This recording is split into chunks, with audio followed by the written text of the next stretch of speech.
I'm concerned they're giving away too much from the book. The alien surprise/friendship was extremely fulfilling in the book/audiobook. Your mind is definitely blown when you're reading it and when you're hearing it and experiencing it in the book.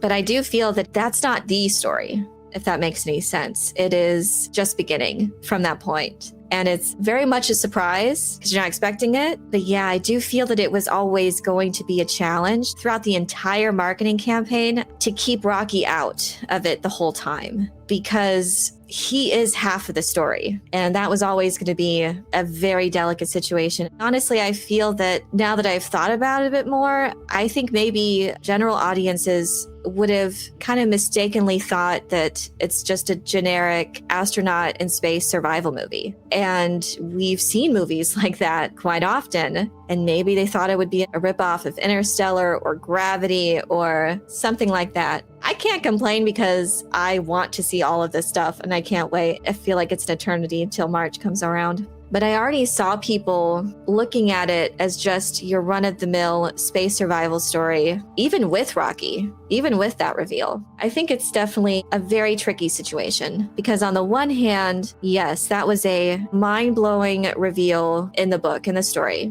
But on the other hand, if you're trying to market it to the general population, you want to give them a taste of what they're going to experience. And when the story itself is a friendship story just as much as a survival mission, that would be really hard to convey what you're actually going to be in store for if you're withholding half of what makes this movie what it is. Read the books, people. I don't know what to tell you.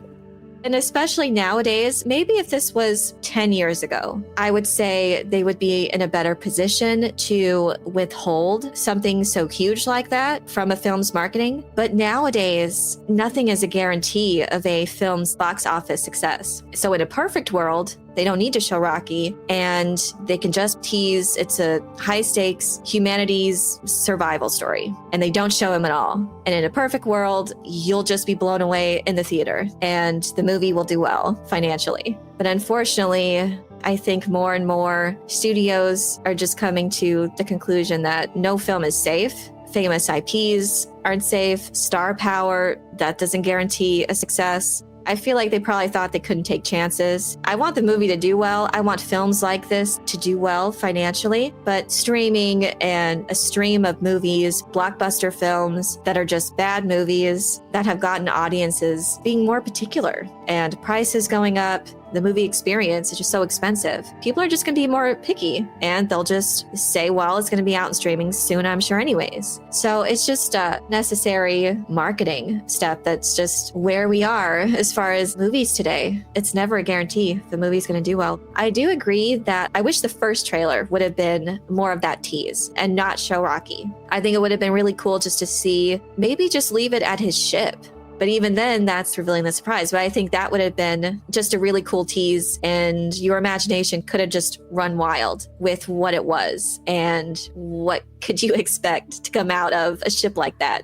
I was expecting that too, just like a tease rather than a full-on trailer. I don't think they would have kept it a secret the entire marketing campaign. Maybe they just thought it was just a better idea to just lay the cards out on the table. It is a book that's been out for several years. People have to know that they're going to be in store for an entertaining, immersive experience. We're having those less and less these days. So I can't blame them for wanting to throw caution to the wind and show people what they can expect from this film. And that's just a huge part of it. And I will say that even if you hadn't read the book yet, and this is spoiled for those people, this story is very much about the journey. And this is just one thing. This isn't the story. The reveal, that surprise, it's only the beginning. The heart of the story itself is their friendship between Ryland Grace and Rocky and them having to save the day together. I think that's okay to show people that there's really so much more to the story than just that initial reveal. It's an awesome reveal, crazy reveal, but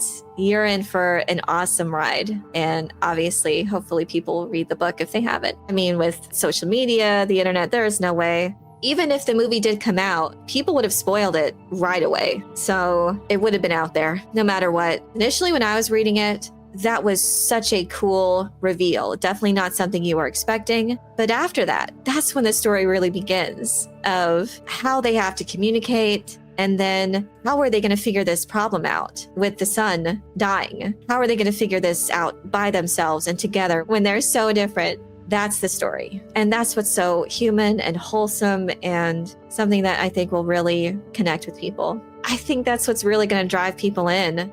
The hard sci-fi elements of this movie is another reason why I'm so looking forward to it, because it's hard sci-fi presented in such an accessible package with the two sides here, with Grace, who's the molecular biologist, he's that side of it, and then Rocky being the engineer and having to make stuff and make everything work. I love how it's the science teacher working with the engineer, the alien engineer too. It's such a cool story. And the scientist and the engineer have to rely on each other equally. They need each other so much. I'm over the moon that what I have seen seems straight out of the pages of the book. With Andy Weir's writing style, it was so easy to picture these things in your head and to see it visualized. Like, this is just amazing to see realized. I'm just so happy that it's faithful to the book's description. And even when there is some changes, like cosmetic changes as far as ship design and Rocky's bubble, it is for the logistics of filming. And in all other respects, as far as how it operates and how the story goes, it's faithful in spirit to the narrative. They did change some things, obviously, with the design of the Hail Mary. And even Andy Weir came out and said that he doesn't have a mind for design like that. He's just full on into the narrative and the characters. And as far as the details in these design elements, like the ship design, it's very simplistic as it's represented in the novel. And he had nothing but positive things to say about this design. It looks very realistic, something that the International Space Station, that you would see something like this built. So he applauded it for that. And even what we see in the trailer, though, yes, the design